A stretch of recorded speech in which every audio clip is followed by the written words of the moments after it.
Olá, mundo do samba, olá, carnaval de São Paulo, sejam bem-vindos a mais um episódio do podcast Sampa Samba.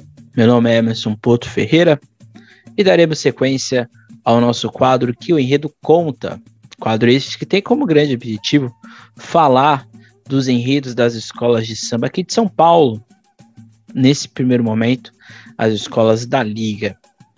A gente já teve aqui o nosso episódio de acesso 1, acesso 2, e na semana passada nós começamos a falar das escolas do grupo especial. Naquele primeiro momento, falamos de Tucuruvi, Colorado, Mancha Verde e Tom Maior, e hoje falaremos de mais 5 escolas nesse segundo episódio.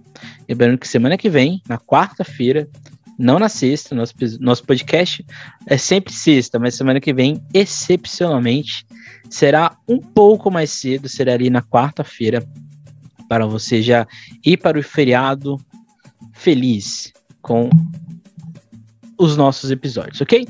Antes de mais nada, deixe de seguir a SASP nas suas redes sociais, Instagram, Twitter, Facebook, e aqui no YouTube, não deixe de curtir, comentar, compartilhar esse vídeo, caso você tenha gostado de alguma coisa, ok? Então hoje nós iremos falar das 3 escolas que faltam no grupo do primeiro dia, que são Vila Maria, Tatuapé e Dragonesa Real, e já começaremos a falar das escolas do segundo dia, Vai e Gaviões da Fiel. Então, no próximo episódio, a gente vai encerrar, portanto, a segunda noite de desfiles aí do grupo especial, ok? Então é isso. Como são 5, hoje a coisa aqui é um pouco mais complicada, um pouco maior, ok? A primeira escola de hoje é a Unidos de Vila Maria, que vai levar o enredo O Mundo Precisa de Cada Um de Nós. O carnavalesco é o Cristiano Bara, né? O mundo precisa de cada um de nós. A vila é porta-voz, né? Aqui a gente já teve uma reflexão sobre esse enredo. Algumas coisas mudaram. Acho que naquela primeira vez eu apontei que o enredo tinha muitos problemas, principalmente naquela construção histórica, na parte de Roma, na parte da defesa de alguns conteúdos que ele possuía. E eu confesso, né, na vida a gente sempre muda algumas opiniões, né? Algumas coisas eu mudei em relação a esse enredo, mas algumas coisas ainda estão aí, eu acho que ainda soltas, para a gente compreender um pouco mais o que a Vila vai mostrar este ano de 2022, ok? Mas antes de mais nada, acho que esse enredo ele tem um ponto principal que eu acho que ele compõe um aspecto que a Vila Maria tem mas principalmente nos últimos 20, 25 anos, que é exatamente o seu projeto social, Vila Maria, um caso de amor, um projeto que tem como grande objetivo não só a comunidade da escola, mas principalmente a comunidade ao entorno da Vila Maria, né? Ou seja, a sua comunidade no aspecto amplo das questões, né? Dentro do projeto social, a gente tem espaço cultural, voltado para crianças, jovens, adultos, idosos, pessoas em vulnerabilidade social, pessoas com deficiência, necessidades especiais. A gente tem a ecoterapia, né, que são com cavalos, para pessoas com autismo. Então, ou seja, além disso, né, dessa questão de inserção social, de lazer, não só da escola de samba, mas do seu projeto, a Vila Maria também tem times esportivos, tem todo um processo de capacitação profissional, social, ou seja, a escola promove dentro da sua construção, dentro do projeto que ela administra, toda uma construção voltada para a unidade, voltada para essa ideia de que a construção coletiva ela é individual acima de tudo. Para a gente ter o coletivo, a gente precisa que as pessoas estejam bem, principalmente nas suas individualidades. E assim a gente vai ter um mundo melhor e assim por diante. Então, ou seja, eu acho que esse enredo, ele pega esse aspecto da comunidade, ele pega esse aspecto da escola, ele constrói isso. Então, ou seja, por mais que eu tenha várias questões com esse enredo, eu tenho que admitir que ele dialoga com o que a escola acredita, que é essa ideia de unidade, essa ideia de união, né, dentro da sua comunidade, e assim a gente constrói um mundo melhor. Eu também concordo com a escola nesse sentido. Em termos de enredo, a Vila Maria já apresentou há 20 anos atrás, coincidentemente, na sua reestreia de um grupo especial, um enredo belíssimo sobre a intolerância, né? Intolerância não, viva e deixe viver, que era um enredo que falava sobre ganância, era um enredo que falava sobre poder, era um enredo que falava sobre como a humanidade se ergueu em torno do sofrimento. Essa é a grande verdade. E como ao longo da história a gente foi buscando mecanismos para que isso fosse deixado de lado. Então acho que esse enredo era para 2021, né? Não era para 2022. Mas eu acho que eu vejo aqui um diálogo entre aquela Vila Maria de 2002, que começou com as suas penas de acetato, com um desfile super modesto, mas totalmente coerente, uma comunidade forte, aguerrida. E 20 anos depois, essa Vila Maria se reergueu, ficou grande, grandiosa, a comunidade continuou sendo sua grande protagonista, né? E isso faz com que os enredos não são iguais, acima de tudo, né, para deixar aqui bem claro, mas eu acho que é interessante que a escola vai para o mesmo caminho 20 anos depois. É um diálogo que a escola está fazendo com ela mesma, mas de maneira aí, de certa maneira, agora um pouco mais readaptada. Claramente, em 2002, a gente tinha toda uma questão de terrorismo, toda uma questão de guerra, toda uma questão de paz e violência, que era bastante presente naquela sociedade naquele momento. E a gente transporta para 2022, a gente tem pandemia, a gente tem uma guerra que está acontecendo não só na Europa, mas em outros lugares do mundo de maneira bastante intensificada. Então, ou seja, não mudou muita coisa, né? Só mudou exatamente o cenário de saúde, que ficou um caos, né? Mas partindo para o enredo, ele tem um problema crônico, que é o seu nascimento, né? O enredo ele nasceu de uma música do Diego Nicolau, do Dudu Nobre e de mais um compositor que eu estou esquecendo. Mas ele nasceu de uma música, dessa música se tornou um enredo. Desse enredo, no caso, que sai da primeira parte, da primeira versão do samba enredo da escola, nasceu essa sinopse que a gente tem ela até hoje disponível, que a Vila Maria nos proporciona. Só que, recentemente, né, já às vésperas ali do lançamento do CD, a Vila Maria reformulou o seu samba.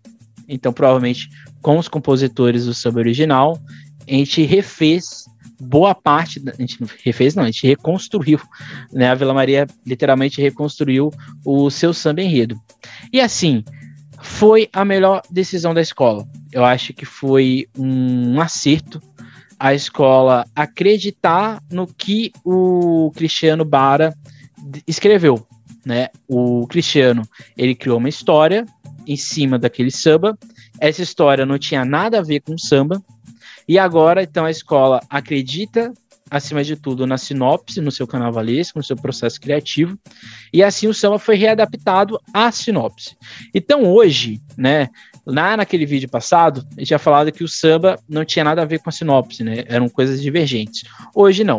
Hoje, a sinopse, ela está totalmente alinhada ao samba enredo, devido exatamente a essas mudanças que aconteceram, que eu acho que reorganizaram o eixo narrativo, o eixo como a escola vai narrando essa ideia de que ela acredita de unidade, de união, de acreditar na esperança acima de tudo, e no eixo histórico, né, no eixo como as decisões vão sendo colocadas, que eu acho que agora tem uma coerência.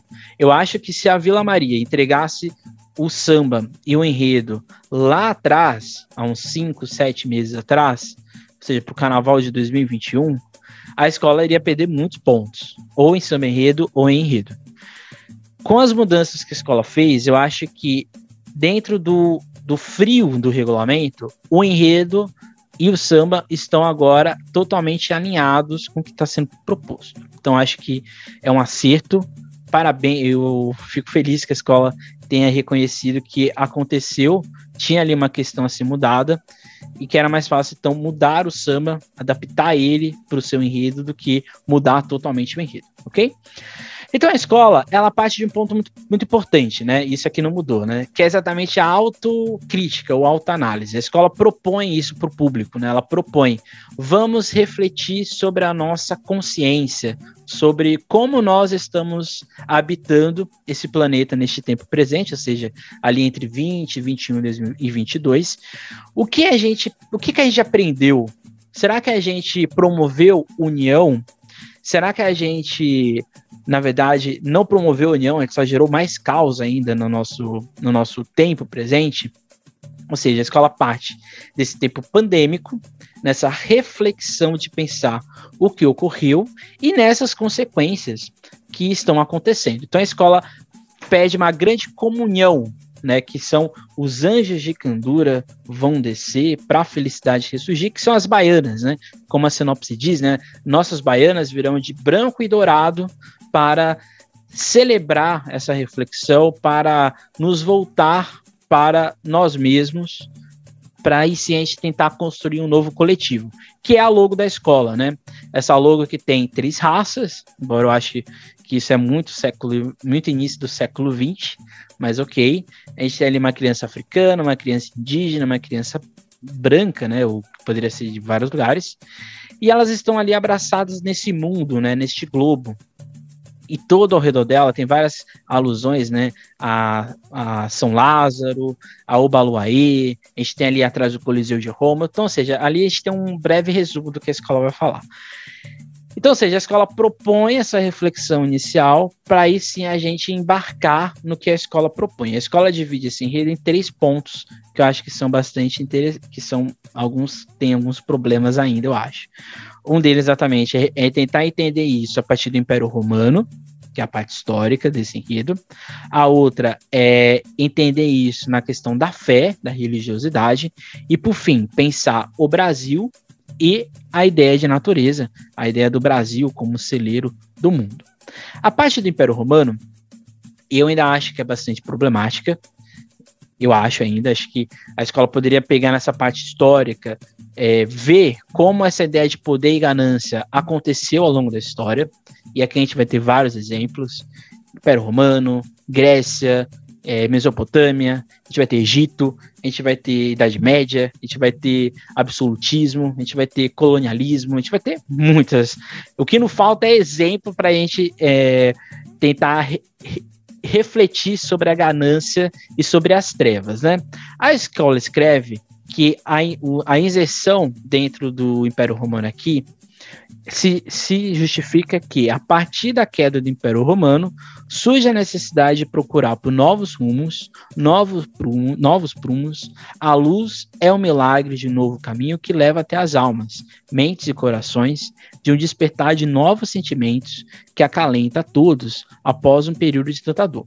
Como eu já disse, quem aqui já me ouve há um bom tempo, eu acho que essa parte anteriormente, na versão antiga do samba, tinha muitos problemas, porque o samba não estava nem no Império Romano, e a escola colocava o Império Romano como um grande problema da humanidade, como se a partir do Império Romano o mundo entrou em desconexão, o que é uma grande mentira, essa é a grande verdade, né? A versão anterior, eu acho, era bastante problemática. Na atual, isso já muda de questão. A escola acho que acerta. Roma foi um império de ganância e de poder? Foi. Vários imperadores, muita corrupção, um império totalmente estruturado na ideia de escravidão, mas muita coisa do que a gente tem até hoje é oriundo do Império Romano. Arquitetura, legados, questões de sociedade, de política e principalmente a ideia de defesa. A gente tem o que a gente chama hoje de códigos civis, né, leis, porque foi Roma que de fato estruturou isso, né, o que a gente chama de direito romano. Então, se hoje a Vila Maria, né, no final de ciclo dela, coloca a gente se defende, a gente como unidade constrói um mundo a partir dos direitos iguais, de certa forma, foi por causa do direito romano. E aí o samba coloca isso, né? o Império segregou, Roma sucumbiu, para a civilização deixou legado, mas a intolerância resistiu. Então aqui, a escola acertou, a escola reorganizou, provavelmente essa parte aqui da sinopse já deve ter mudado há um bom tempo, a escola provavelmente não deve ter colocado. O que eu ainda acho que é problemático, depois de Roma, é que aí sim a gente vai ter ganância e poder, a gente vai ter ciência, a gente vai ter todo um obscurantismo na ideia de pensamento, na ideia de sociedade, que é a Idade Média. Talvez a escola não quis colocar a Idade Média por algum motivo, por alguma questão, mas eu acho que se aqui fosse um panorama histórico de como o mundo não passou por vários momentos em que a unidade foi questionada, que a ganância e o poder falaram mais alto, seria muito mais interessante, porque na segunda parte da sinopse, a escola vai para o religioso, vai falar de Shalom, da fé, Salam Aleikum e assim por diante, ou seja, as várias perspectivas de religiosidade, que é, de certa maneira, um aspecto mais totalizante. Coisa que, nessa parte histórica, ficou específica. Então a escola chama a gente para reflexão, vai para o específico, que é Roma. E depois ela amplia, que é para a ideia de religiosidade. Religiosidade essa que Roma ajudou a construir, né? Roma era um império politeísta, era uma religião politeísta, e depois, né, lá na parte final do seu império, vai se tornar um império cristão. Então, ou seja, isso aqui eu acho que faz o enredo não ter foco, né? Que é uma questão que eu já achava antes e eu acho que ainda falta. Não tem um foco muito bem definido. A gente consegue entender que existem linhas narrativas, mas um foco para a gente chegar no final e de fato refletir sobre isso, eu acho que aí ficou um pouco ainda um tanto estranho. Um exemplo é o Destino da Viradouro de 2002, né, que falava ali de várias visões de paz ao redor do mundo, uma conversa ecumênica, uma conversa de unidade coletiva. Eu acho que esse poderia ser o caminho, mas a escola optou por essa linha, e aqui, novamente, digo respeito, e eu acho que agora a Vila Maria acertou essa primeira parte, principalmente do Império Romano, e aí eu acho que eu já estou um pouco mais confortável de dizer que agora sim a Vila Maria tem um enredo um pouco mais coerente com o que de fato já aconteceu na nossa história. Mas, ou seja, por mais que tenha esses problemas, que assim, se fosse um regulamento em que se avaliasse talvez o aspecto narrativo, porque é analisado, mas não é analisado com uma criticidade, a Vila Maria, se fosse um regulamento tipo do Rio de Janeiro, talvez perderia ponto.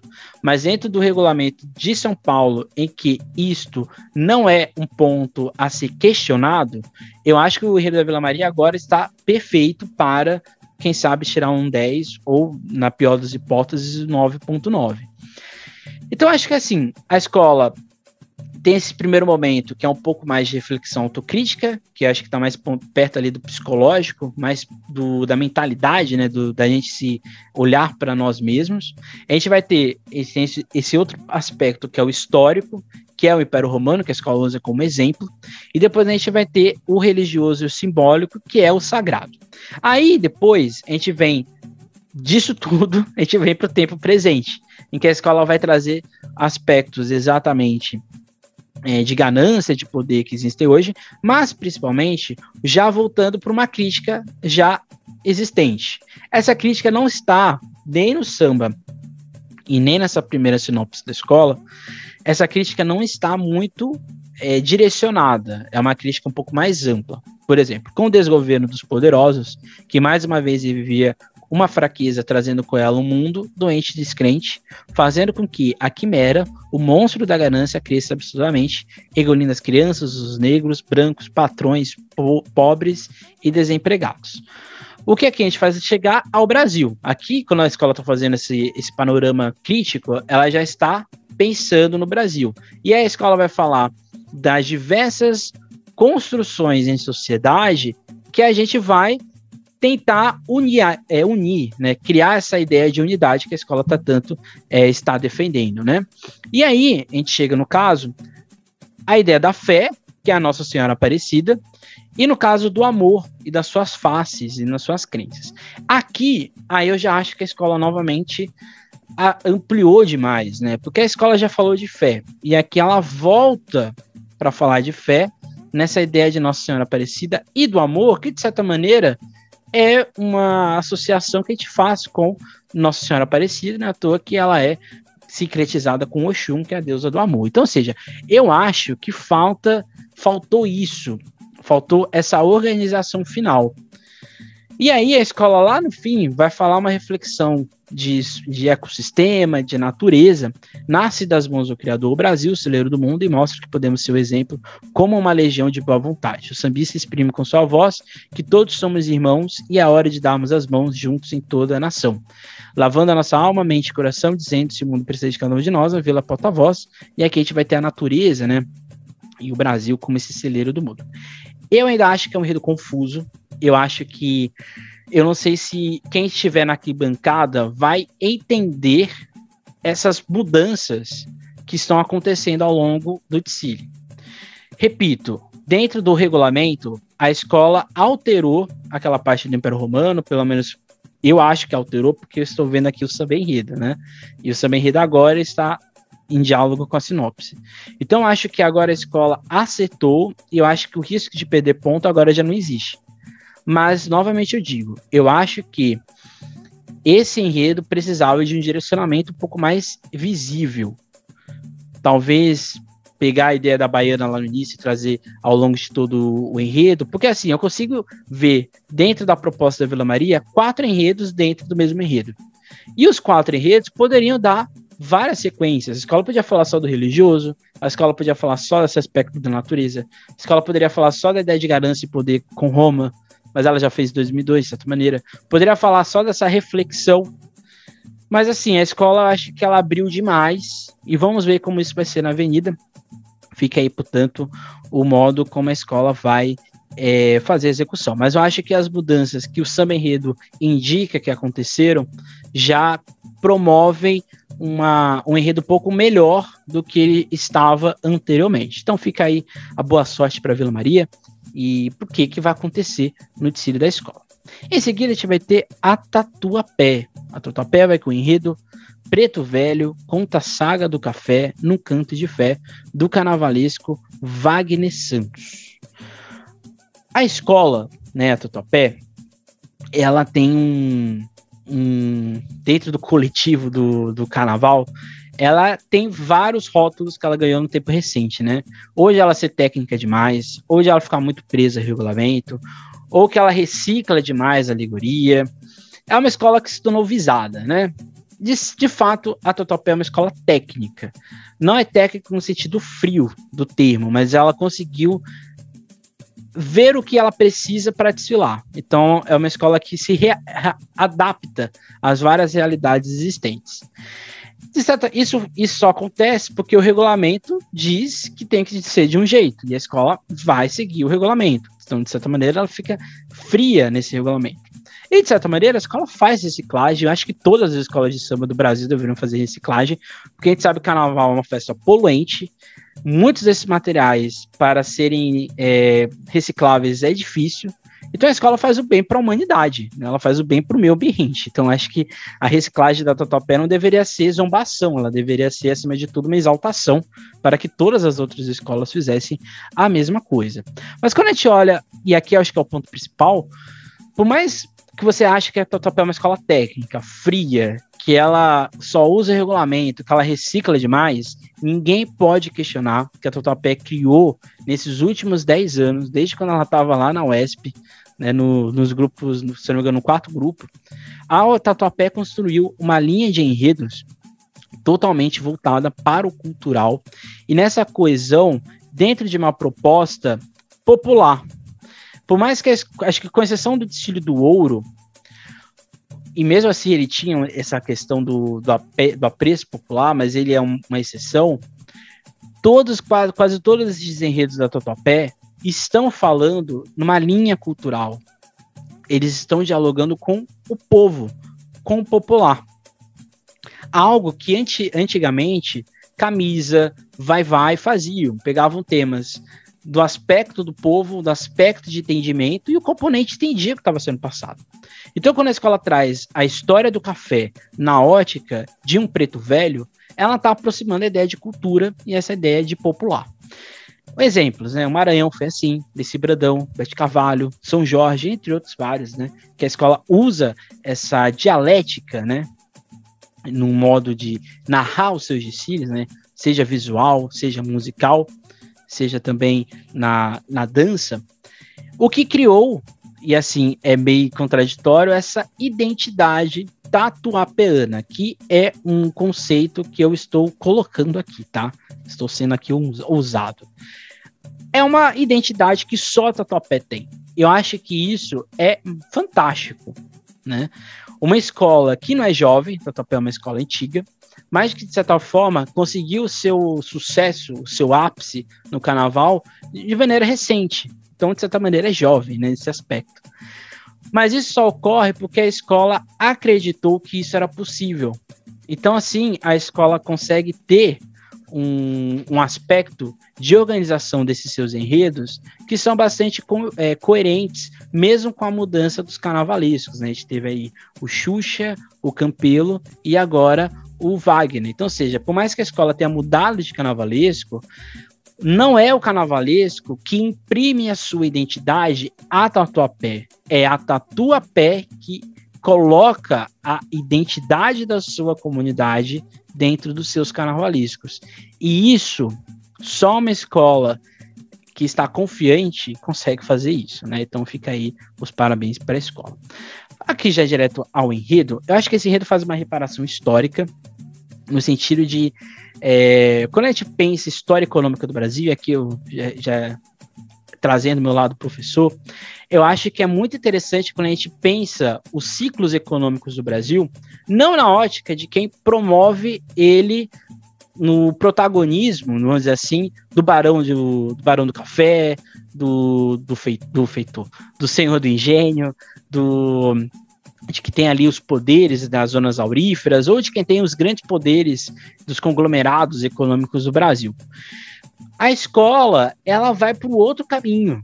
Ela vai contar, talvez, a história de um dos produtos mais importantes da economia brasileira na visão da negritude, na visão preta dessa história, e contada por um ser encantado, que é um preto velho. Preto velho este, que tem uma história, né? Existem vários preto velhos dentro da Umbanda, mas eu não lembro o nome, mas existe um preto velho que ele trabalhou em lavoura, sofreu, fez vários trabalhos ali de encantamento, de cura, a partir exatamente também das folhas de café. Então, ou seja, a escola faz uma sacada maravilhosa, que o Salgueiro já fez isso, mas aqui na Tatuapé está muito mais construído, muito mais bem, vamos dizer assim, pontuado. A escola, de fato, está trazendo esse preto velho como protagonista. Todo momento que a gente estiver no enredo da Tatuapé, quando você estiver vendo de Cine, é o preto velho contando. Então, não é uma história eurocentrada, né? Não é uma história pontuada a partir do café ou do branco que faz o café, do imigrante e do barão do café, como foi o desfile da X9 2000. Aqui não.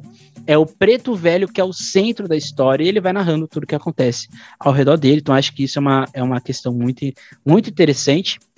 Coloca uma pessoalidade no enredo. O enredo fica bastante atual, fica bastante, como posso dizer, crítico, de certa maneira, porque a gente está pontuando um processo, né? A gente está falando de um produto extremamente importante para a economia brasileira, que boa parte do seu início foi erguida pela escravidão, foi erguida pelo trabalho forçado.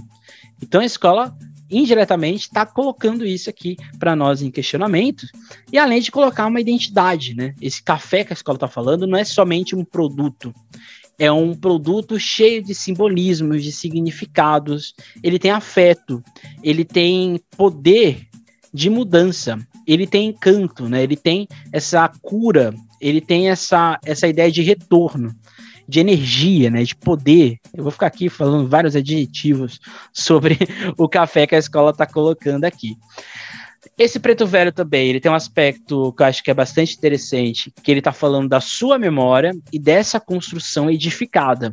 Porque quando a gente evoca um Preto Velho, quando a gente coloca ali uma xícara de café e um bolo de fubá, como ele diz no final da sinopse, a gente não está só evocando um ser que a gente evoca para trazer, para a gente buscar proteção, a gente para buscar conselhos.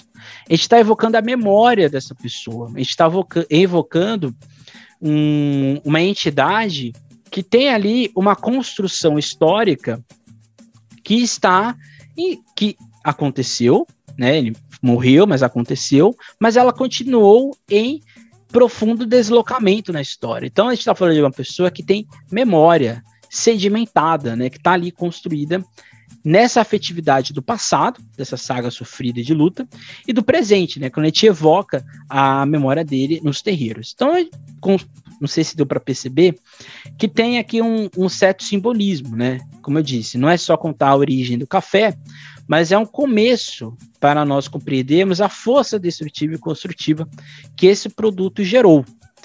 Estamos falando aqui de afeto, cura, proteção, e aqui está na sinopse, né? Sou velho porque trago em mim as marcas do tempo. E põe tempo nisso, meus filhos. E essas marcas são que alumiam minha alma. Sou velho e hoje espalho no mundo mensagens de fé, trazendo esperança com muita humildade, deixando sementes de caridade, secando a mentira e regando a verdade. Sou velho e celebro a vida, mas também trago na lembrança todas as dores que eu passei neste lugar, nessa terra que meu Deus me criou. Então, ou seja, de início a gente vai ter essa evocação desse Preto Velho, que provavelmente deve ser o começo da escola. Em seguida, a gente vai ter esse café aí sim na sua origem, e aqui novamente a escola coloca a África como um grande centro.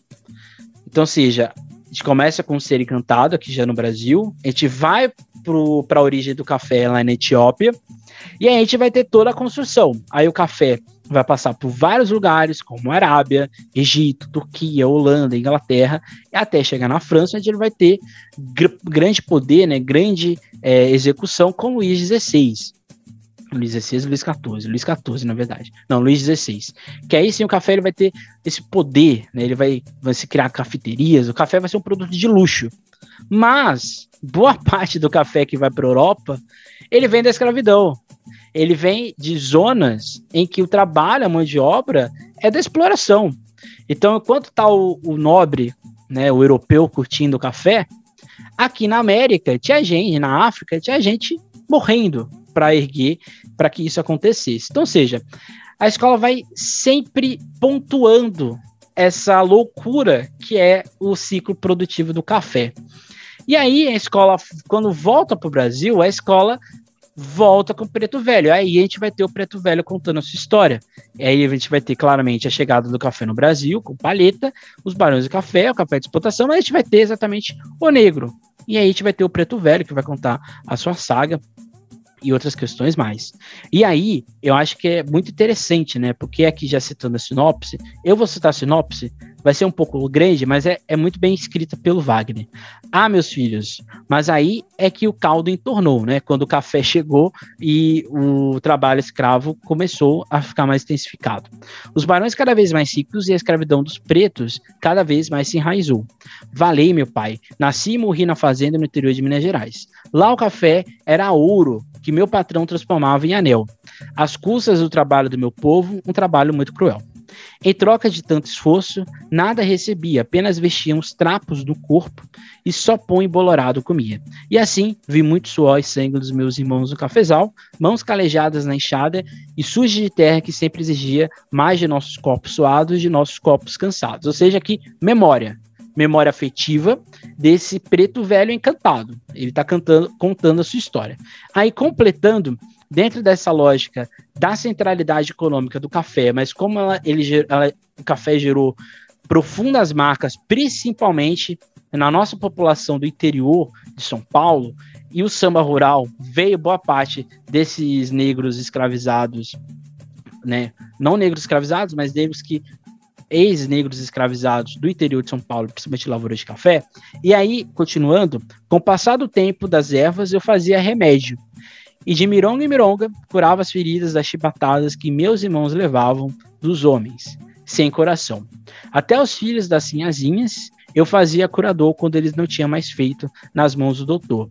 E com as folhas do café eu fazia a defumação na nossa senzala e nosso cativeiro com muita fé. Então, ou seja, a escola faz toda essa construção, uma construção muito bem feita, e aí a gente sai dessa parte do preto velho e aí a gente chega no moderno, que a gente vai ter exatamente a questão da modernidade, da imigração, da política, industrialização, a crise de 29, e a gente vai ter o café no aspecto simbólico e popular, na refeição, nas variedades, na sorte, na borra do café, na arte e assim por diante. E no final, o preto velho se despede, que ele vai para Aruanda. Olha só, o enredo da Mocidade Unida da Moca, que ele aparece no final do enredo do Tatuapé, como que ele já completou a missão dele. Ele contou a sua história, ele narrou tudo que ele sabe sobre o café, e assim ele vai para esse lugar que ele espera que os seus filhos voltem para essa Aruanda, e lá ele tenha mais histórias para contar, ou outras questões para serem feitas. Então, ou seja, a escola começa com a encantaria, né, do invocar esse preto velho no xirê, com vários orixás, e a gente encerra com esse encantamento, né, com ele indo para Aruanda. Que as pretas velhas, minhas companheiras de vida e de espiritualidade, continuem preparando esse grande jacutá, sem faltar a principal oferenda, o café e o bolo de fubá, preparando a volta para Aruanda, nossa morada divina. Tudo isso a gente aprende na Aruanda, meus filhos. A Aruanda é o lugar de paz, é o paraíso espiritual, o paraíso dos pretos. Lá na Aruanda, atravessando a Calunga, o mar de Iemanjá todo negro encontrou sua liberdade nos braços de Obatalá. Então, ou seja, esse enredo do Tatuapé, eu acho ele maravilhoso. Eu acho que muita gente critica, é um enredo muito sem pé na cabeça, ou ele é muito mais do mesmo. Não é mais do mesmo. Eu acho que a escola conseguiu encontrar um jeito diferente de falar desse café e dar uma nova ótica, dar uma nova vida, dar uma nova pessoalidade. E, de novo, é a escola falando de si mesma, da sua história, da sua identidade e assim por diante, ok? Em seguida, a gente vai ter aí o enredo da Dragões da Real, que vai levar o enredo a Dona Irã, do carnavalesco Jorge Silveira, e a sinopse foi escrita, no caso, pelo Fábio Fabato, jornalista, escritor, lá do Carnaval do Rio de Janeiro. Eu acho que aqui a gente vai ter um ponto bastante interessante, né? Porque a Tatuapé fala de evocar o preto velho e a Dragões faz a mesma coisa, né? Ela desencarna a Dona Irã Barbosa. Só que aqui na Dragões a coisa é um pouco mais do deboche, um pouco mais jocosa, né? Um pouco mais na inversão do cotidiano, como diria o Mikhail Bakhtin. Mas eu acho que se na Tatuapé a gente criou essa identidade tatuapeana, eu acho que a Dragões ainda está neste processo. Eu acho que a Dragões tem um grande problema, que eu acho que ela precisa construir, que é exatamente uma narrativa nos seus enredos. Transportar essa ideia de comunidade de gente feliz, como a escola gosta muito de pontuar, trazer esse afetivo e essa sociabilidade que é importante para a comunidade, mas que isso se reflita nos enredos. Eu acho que a Dragões tem um amontoado de enredos subjetivos que em alguns momentos parece que não se fala nada com nada. Então eu acho que, assim, já é um pedido. Independente do que acontecer neste enredo, eu acho que a Dragões da Real tem capacidade de trazer esses enredos culturais de uma maneira leve, de uma maneira jocosa, de uma maneira que faz a gente ver o desfile, refletir e ao mesmo tempo dar risada, gargalhar. Eu acho que é isso que falta um pouco dentro da construção narrativa. Então, assim, independente do que acontecer, embora seja o meu sonho a Dragões Real fazer um enredo sobre a Lava Pés, eu acho que independente do que acontecer, que a Dragões Real mantenha essa linha de enredo, uma linha de enredo que eu acho que comporta o seu carnavalesco, que é o Jorge Silveira, comporta a identidade da escola, e são enredos maduros. Eu acho que é isso que falta para Dragões da Real, E eu acho que a Adoniran Barbosa, embora eu tenha várias questões sobre a vida de Adoniran Barbosa, é inegavelmente um enredo necessário de ser cantado, de ser contado, porque muita gente não conhece a Adoniran Barbosa, né? Então eu acho que, nesse sentido, eu acho que a escola, nesse enredo, consegue transportar essa felicidade, essa alegria, esse lúdico que a escola tem para o seu enredo. Coisa que ela fez com Asa Branca, coisa que ela fez com a música sertaneja, coisa que ela fez com o Riso no Último Desfile. Então, ou seja, eu acho que se a escola mescla essa identidade que ela já tem construída de comunidade e constrói isso para os seus enredos, a escola vai ser enjoada, vai ter uma produção de enredos maravilhosas. De novo, fica aqui minha torcida para a escola, independente do que acontecer, continuar com essa linha de enredos que valoriza a história do carnaval e do samba paulista e paulistano. Por favor, fica aí o meu desejo para a escola. Mas agora falando do enredo, o enredo sobre a Adoniran não é inédito no carnaval, mas eu acho que o Jorge e o Fabato, que construiu a sinopse, mas o Jorge que teve a ideia do enredo, tiveram uma grande sacada. Não vamos falar da história da vida da Adoniran Barbosa, né? Onde ele nasceu, quando ele ficou famoso, quando ele teve o seu ápice, quando ele morre. Não é isso que a escola vai fazer. Pelo contrário, a escola vai apenas pegar a experiência, a obra de Adoniran Barbosa, e a partir disso ela vai construir a sua visão de São Paulo a partir de Adoniran Barbosa. Então acho que isso traz esse lúdico, traz esse deboche que a escola, né, esse riso, essa felicidade que a escola gosta, e dentro de uma proposta cultural. Então acho que esse foi um grande acerto do Jorge e da sinopse em si.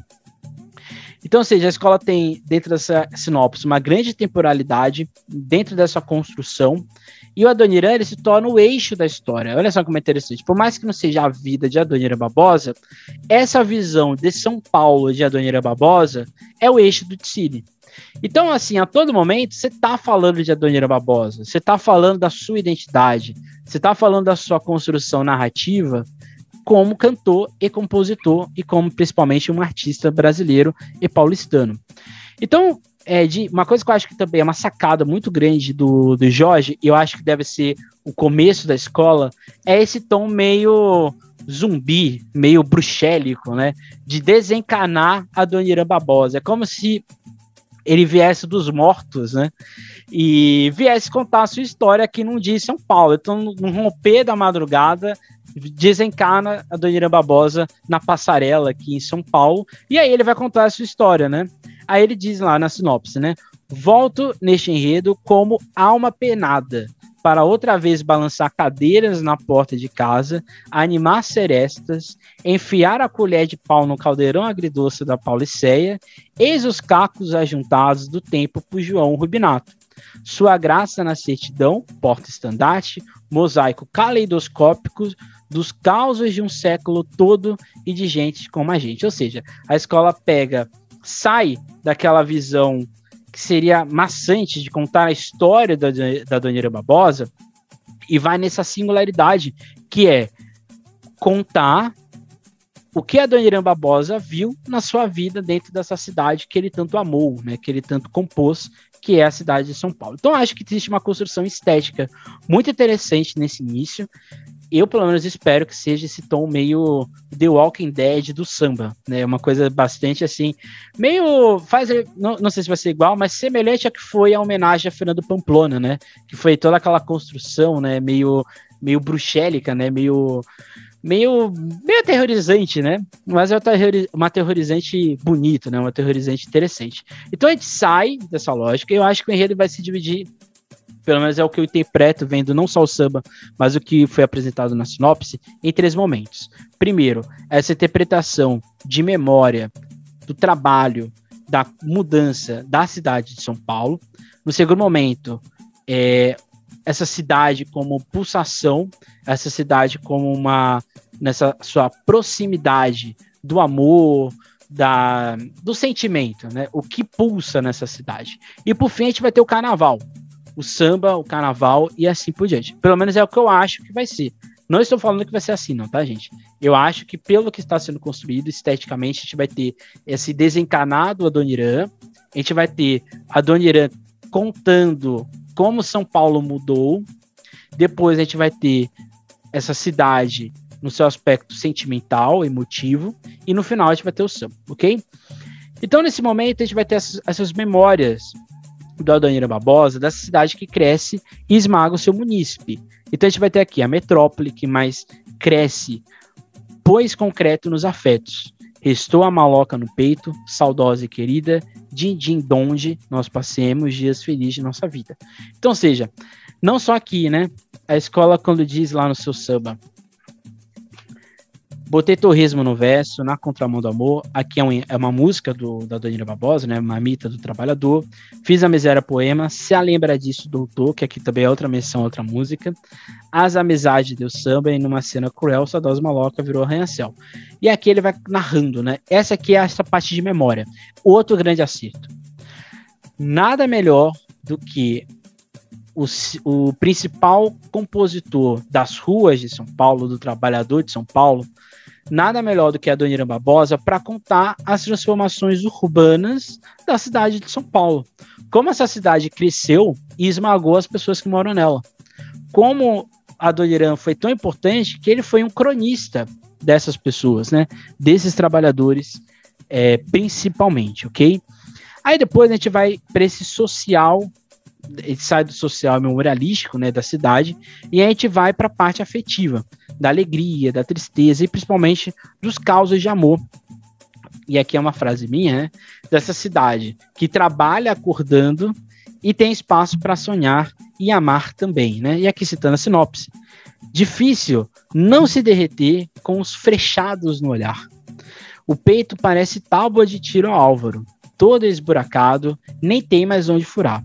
Poeta se apaixona de cruzamento em cruzamento, pede pro amor ficar mais um pouco até o baile emudecer. Então aqui a gente tem esses aspectos das músicas de Adoniran que contaram esses amores, essas infelicidades, essas ironias da cidade de São Paulo, mas não agora só da cidade, mas as pessoas que estão dentro dela.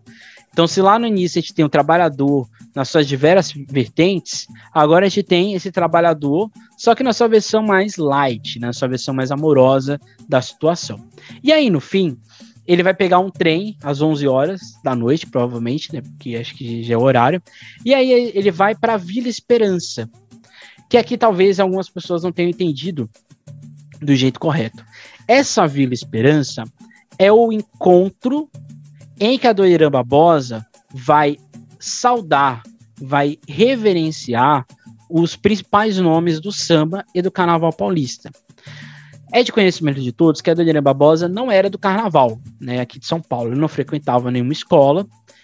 O único aspecto carnavalesco de Adoniran Barbosa era o carnaval da Vila Esperança, que ali sim ele amava, né, que tem a famosa música dele. Mas assim, ele não tinha uma proximidade com o carnaval e com o samba. Embora ele seja considerado para muitos o pai do samba paulistano, a escola não coloca ele como pai do samba paulistano. Pelo contrário, ela coloca a Adoniran Barbosa narrando, contando, reverenciando os nomes do carnaval e do samba paulistano.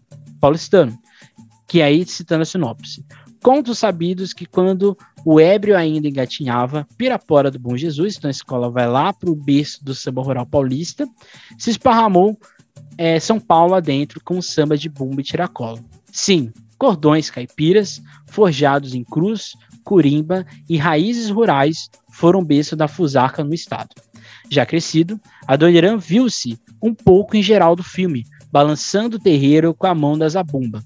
Bebeu Dionísio Barbosa, né, criador do cordão da Barra Funda, que depois se tornou Camisa Verde. O revolucionário folião da Barra Funda fez ecoar o tambu de Henricão, um dos fundadores da Vai Vai, que escreveu A Glória do Bexiga e partiu levando saudades. Então, ou seja, a Vila Esperança vai ser o palco desse encontro. Lembre-se que Adoniran, ele desencarnou na Terra. E quando ele desencarna na Terra, ele vai trazer a lembrança dessas pessoas que ele talvez não tenha convivido, mas que ele vai fazer essa reverência. E aí ele vai falar das escolas de samba. A escola vai falar de Lava Pés, Nenê, Peruche, Vai Vai, Camisa e da Vila Maria, que são as 6 escolas mais antigas, ou que tem a fundação mais antiga na cidade, que estão ali desde a década de 30 até a década de 50, né? Então, ou seja, a escola vai colocar essa esperança dentro dessa lógica do carnaval, que é o fim do desfile, creio eu, e o grande acerto é colocar, né, lá, né, feito uma brasa que jamais apagará, que é uma música dele, que ele diz, né, eu já fui uma brasa, se assoprarem, acenderei, voltarei, né, a acender de novo, posso acender de novo. Então, ou seja, é uma grande sacada da escola, é um enredo cultural, um enredo denso, mas que o Jorge e a escrita do Fabato para sinopse criaram um samba, uma sinopse, uma ideia de enredo bastante original, um enredo que não cansa. Eu espero que a gente possa dar várias risadas com o que está sendo construído aqui pela Dragões da Real. E assim, tem chances, viu? Tem chances grandes de ser um grande enredo, talvez um dos melhores desfiles da história dos Dragões, não sei, mas tem chances da escola sair feliz. De novo, repito, não sei se a escola vai ganhar. Não sei se a escola vai ficar entre as 5, também não sei.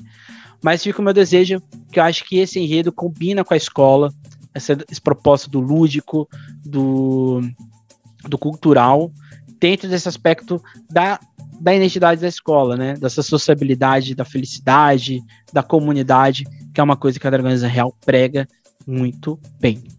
Então, esse foi a Dragões Real, agora a gente vai para Vai, no enredo Sankofá, do carnavalesco Chico Espinhosa, embora a sinopse seja feita pelo Gabriel Melo. Eu acho que esse enredo é, sem sombra de dúvidas, o enredo mais Vai que a Vai já apresentou na sua história. Assim, disparado. Eu acho que esse enredo reflete muito da identidade, dos simbolismos que a Vai possui. Quando a escola evoca o seu passado para narrar o seu futuro, é uma coisa maravilhosa, uma coisa lindíssima.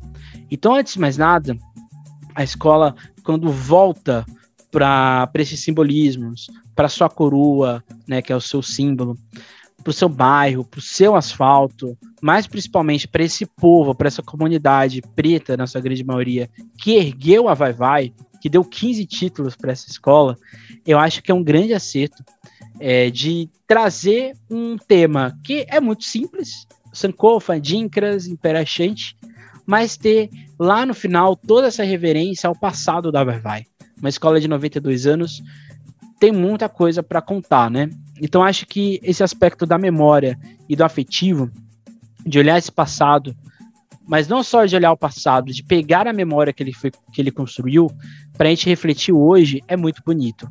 Então acho que esse não é um enredo de aniversário da Vai, mas é, sem sombra de dúvidas, o enredo que mais reflete o que é a Vai quanto história nesses seus 92 anos de idade, que faz ser a Vai, eu já falei isso várias vezes, o principal, um dos maiores agrupamentos culturais da América Latina. A gente não pode colocar a Vai só com uma escola de samba. O que essa escola constrói faz há 92 anos, poucas instituições culturais no mundo fizeram.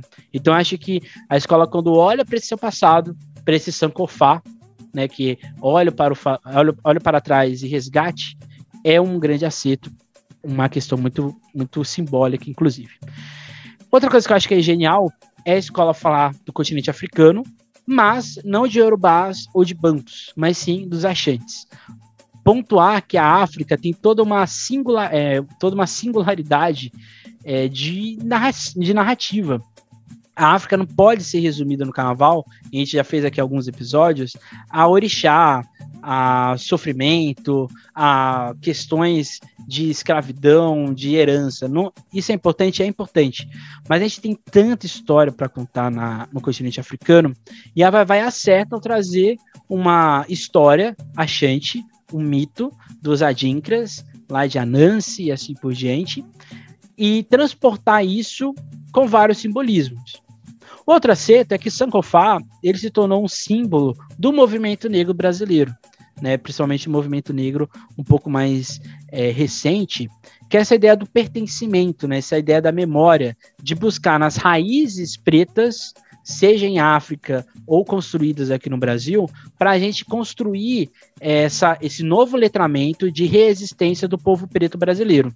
Então, ou seja, a escola está falando de África, uma África que até então não apareceu no Carnaval de São Paulo, um símbolo da luta e da identidade negra no Brasil do movimento, e, de certa maneira, está falando de afeto e simbologia da própria Vai-Vai, que a escola, no final, vai colocar que seu maior adinkra, né, seu maior símbolo, seu maior poder de linguagem, força de representação, é a sua coroa com os ramos de café, que é o seu símbolo.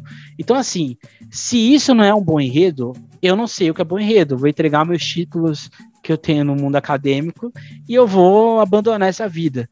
Esse enredo é muito bem construído. É um enredo que não só o Gabriel, mas o Chico identificaram o que é ser Vai-Vai. E eu acho que isso a todo momento é colocado aqui dentro desse enredo. Assim, e aqui é muito semelhante com a Leandro de Itaquera faz, não é muito fácil de entender, né? Principalmente para quem não conhece. O Império Exante foi um dos principais impérios da África, um império de riquezas assim extraordinárias, uma das principais potências do que a gente chama do circuito de ouro e de sal, mas principalmente do circuito de sal, de ouro, que ligava África, Ásia e Europa. Então, assim, a gente está falando dos principais impérios da África. E a escola vai pegar o adinkra, que é este símbolo que, de certa maneira, que a escola não está fazendo, mas o adinkra foi muito popularizado pelo Abdias do Nascimento, um dos principais lideranças do movimento negro brasileiro. E a escola vai contar a história de Anansi, que a escola vai falar que é um malandro, uma pessoa que enganou as divindades, e ele quebrou a cabaça. Essa cabaça era repleta de sabedoria, e dentro dela existia a linguagem que depois vai ser reconhecida como no que seriam as letras, que seriam os adinkras, né, esses símbolos. A Anansi vai roubar a cabaça, quebra, e a linguagem vai ser espalhada. E aí sim vai ter a criação dos adinkras. E um desses adinkras é exatamente o Sankofa. Aí a escola vai falar que esse Sankofa chega na diáspora, nesse sequestramento negro que acontece com a escravidão, e chega aqui no Brasil. Se você já viu, provavelmente você já viu representações de Sankofas, que são aquelas grades, né, que têm várias espirais, né, que parece um pássaro. Aquilo ali é um Sankofa, né? Isso ficou popularizado principalmente nas cidades barrocas, ali de Minas Gerais, na Bahia, e partes ali do Rio de Janeiro, e depois se popularizou. Então, o adinkra do Sankofa, ele está espalhado pelo Brasil, e assim sucessivamente. Aí, no final, que é a grande sacada da escola, e aqui não tem como não emocionar o componente, que eu acho que é um grande acerto também da Vai-Vai, que a escola vai trazer essa sabedoria do adinkra, né, de olhar para o passado, resgatar e aprender para esse presente e para o futuro. A escola vai trazer isso nos vários simbolismos que a Vai-Vai tem. E aqui a gente vai ter a Rua, o Bexiga, a Turma do Sardinha, o Livinho, o Henricão, Dona Olímpia, Geraldo Filme, né, Pato na Água, Pé Rachado, e entre outros vários que manteram, regeram e deixaram vivo todo esse passado de glórias e de títulos, mas acima de tudo da ancestralidade da Vai-Vai. E isso é lindíssimo, é muito bonito. Percebam o que é um fio condutor. O fio condutor é o Sankofa, mas ele percorre toda a sinopse com sentido, com simbolismo, né? Existe uma construção. E aqui citando a sinopse, somos filhos dessa realeza africana, de meu rei, minha rainha, da filosofia de vida transmitida pelos nossos fundadores ancestrais. Os tambores que falam do lado de lá são os mesmos que ecoam em nossa pequena África, o Bexiga, cuja simbologia maior é a imagem da coroa e dos ramos de café. A adinkra do sambista, uma maca que resiste ao tempo e que ao longe se identifica a mais de 90 carnavais. Volte e pegue comunidade. Seja a glória de seu passado, no presente e para sempre, a Saracura e o Sankofa. Isso é maravilhoso, porque Saracura era um pássaro. Eu fico até arrepiado. Era um pássaro que ficava ali nos rios. e o Saracura é o Sankofa. Isso é lindo. Muito obrigado, Vai. Muito obrigado, Chico Espinosa. Muito obrigado, Gabriel Melo. Foi o que eu disse para a camisa, foi o que eu disse para Nenê e para o Peruche, eu falo aqui para Vai. Quando essas escolas antigas da cidade de São Paulo reconhecem que o seu passado é enorme, que nenhuma escola tem essa história que essas escolas têm, quando isso se transmite em enredos, quando isso se transmite em narrativa, é emocionante. Então, eu não espero nada mais do que isso. Eu não sei se a vai ficar no grupo especial, não sei se ela vai ganhar. Isso para mim não importa. O que importa é perceber que a vai se reconheceu novamente quanto escola de samba. E isso é um bem para não só para o carnaval, mas para a nossa cultura. Isso é muito interessante, isso é muito importante, muito bonito. Então é uma proposta leve, emotiva, que eu acho que vai ser interessante aí de ver na avenida, ok? E a última escola de hoje é a Gaviões da Fiel. Hoje tá longo, né? Hoje eu falei demais. Mas é isso, gente, não tem como não falar. Aqui a gente tem enredos muito bons, enredos que tem alguns problemas, mas a gente tem enredos muito interessantes aqui. O enredo da Gaviões é Basta, né, como se fosse um grito, né? Esse enredo ele foi proposto, né, ele foi criado primeiramente pelo Paulo Barros e depois foi o trabalho retomado pelo Zico Reis. Não sei se o Zico vai conseguir terminar a finalização de passe e outras questões mais a Gaviões da Fiel, mas antes de mais nada, dedico aí pronta recuperação e que tudo seja resolvido da melhor forma possível para o Zico Reis, carnavalesco esse, inclusive, que deu a última colocação no Desfile das Campeãs para Gaviões da Fiel. Então fica aí os desejos de recuperação. Antes de mais nada, a construção histórica da Gaviões da Fiel, ela é erguida na luta e nesses protestos, né? Foi assim em 69, quando a torcida nasce na oposição ao Vadielu. É assim nos diversos protestos contra a ditadura, mas o mais famoso no jogo lá no Morumbi, que foi erguida, né, a taxa, anistia ampla e restrita, ou seja, ali no fim da ditadura.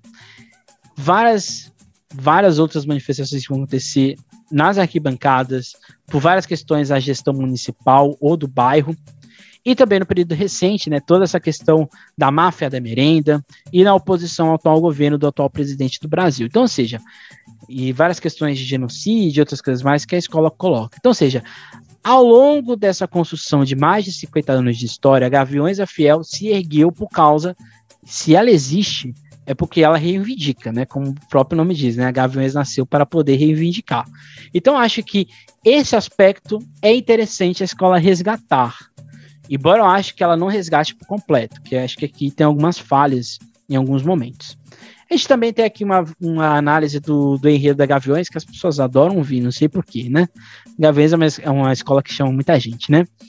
Embora eu acho que esse enredo tenha vários problemas de foco e direcionamento, acho que é muito semelhante com a Vila Maria nesse sentido, eu não consigo ver um fio condutor muito bem explícito aqui. Eu acho que a escola acerta pelo menos no tom e no protesto. Eu acho que a sinopse e o samba enredo reflete isso. É tudo muito sério. Não é um desfile oba-oba, não é o desfile que a gente vai ter coisas assim fofas e bonitas, lúdicas, a gente vai ter protesto. Então, o enredo é um desfile manifesto. E a sinopse traz isso, né? Mas eu acho que faltou exatamente esse fio condutor. Eu acho que isso faz o enredo ficar um tanto quanto amplo demais. Em alguns momentos, o enredo parece que ele está crescendo, ficando desordenado, aí depois ele retorna. Aí depois ele volta, e assim é um vai e vem, que é assim, novamente, para o regulamento de São Paulo, está correto. Tudo que está sendo defendido está correto. Mas se fosse um regulamento um pouco mais reflexivo, que cobrasse coesão textual narrativa, eu acho que a escola poderia ter problemas. Mas assim, o que está escrito, o que a escola defende, que é essa visão desse Basta um pouco mais político e social, a escola escreve muito bem e defende muito bem. Eu só acho que falta um fio condutor um pouco mais explícito, um pouco mais, vamos dizer assim, evidenciado. Mas tirando isso, o enredo está ok. A escola começa a apresentar esse porquê, né, do seu Basta, pautando a ideia de justiça e desigualdade, né? Aqui a escola vai pegar várias interpretações no que a gente chama na história de materialismo histórico, que é um conceito criado pelo Karl Marx, que diz exatamente que existe uma luta histórica entre opressor e oprimido. E essa luta está acontecendo desde a antiguidade. E a escola vai trazer, exatamente nesse momento, dentro desse materialismo histórico, uma construção exatamente de olhar lá desde os imperadores até os períodos de guerra, para a gente entender essa lógica. Isso aqui é muito Paulo Barros, inclusive. Quem aqui é um conhecedor das sinopses de Paulo Barros sabe que ele, a Casa da Ciência, sempre gosta de colocar esse aspecto histórico. E aí, citando a sinopse, toda essa riqueza é fruto do sangue e do suor de incansáveis trabalhadores que dia a dia se entregam a impiedosas jornadas de exploração e desrespeito. Então, ou seja, a escola já vai começar forte. Pelo menos é o que eu percebi na comissão de frente, e é o que eu percebi também na sinopse. A escola vai começar nesse tom forte, nesse tom que existe um problema, e esse problema é enraizado. Ele não é um problema pontual, ele está na raiz do que a gente chama de sociedade, não só brasileira, mundial como um todo. A escola, então, vai falar exatamente dessa construção do opressor e do oprimido, que é exatamente a exploração, principalmente. E aí a escola vai trazer esse basta dentro das lutas políticas e sociais, e ela vai setorizar suas ideias, né? A gente vai ter, então, o fim da tirania, que é que a gente vai ter novamente esse aspecto histórico, a gente vai ter aqui os imperadores, a escravidão, o colonialismo, genocídios e guerras. E aqui a sinopse já coloca uma palavras que até então nunca tinha visto numa sinopse, né? A escola diz que essas pessoas que fizeram mal à sociedade, que criaram essas desigualdades, elas vão estar na latrina da história e que nunca serão esquecidos pelas suas barbaridades. Então aqui a escola é taxativa. Perceba que aqui, essa construção histórica que a escola faz, ela é histórica, ela começa num período mais antigo e vai trazendo para o período mais moderno, como todo o desfile do Paulo Barros. Eu não sei se o Zilkson manteve, acho que manteve, não veria problema de manter essa questão. O segundo setor, a gente vai ter exatamente a vida que agoniza. Então, essa vida que tem exatamente aspectos já próximos ao social. Então a gente começa lá no início com essa ideia do opressor do oprimido, que é uma questão de justiça histórica, e a gente vem para essa questão política, para essa questão das lutas da tirania, e a gente vai ter a vida que agoniza, que a gente vai trazer para o geopolítico, para a desigualdade, para o social, para a pobreza, para as violências e injustiças. E citando novamente a sinopse, malfeitores querem saquear até as reservas indígenas, territórios delimitados por aqueles que ocupam quase a totalidade das terras que pertenciam aos povos originários. Queima florestas e as aldeias por ganância. A intolerância não respeita nada, nem lugar de fé.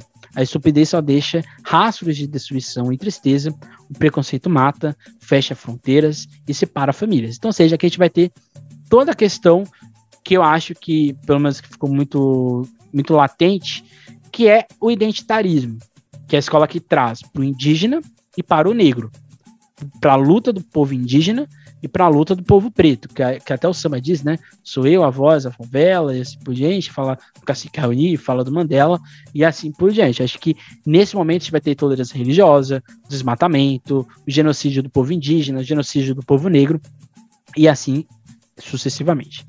Aí no final a escola traz nas avenidas lutamos pela vida. E aqui a escola vai puxar esse contexto de luta para a rua, para esses protestos populares que estão ali no racismo, no feminismo, na luta contra a democracia, o preconceito e as diferenças. E aqui, novamente, perceba que aqui fica amplo. Eu não falei, mas agora, né, que eu apresento os setores que a escola propõe, todo fica amplo, né? Embora ele fica amplo, aí depois ele fecha. Aí ele amplia, depois ele fecha. Aí ele amplia, depois ele fecha. Isso aqui não vai tirar pontos da escola. Mas, se acontecer algum problema, pode dar aí uma questão ali. Novamente repetindo, em São Paulo não se julga esse aspecto narrativo, como talvez deveria ser julgado. Mas assim, a escola, ela ousa, ela vai ali no limite da ousadia, né? Porque ela vai e volta.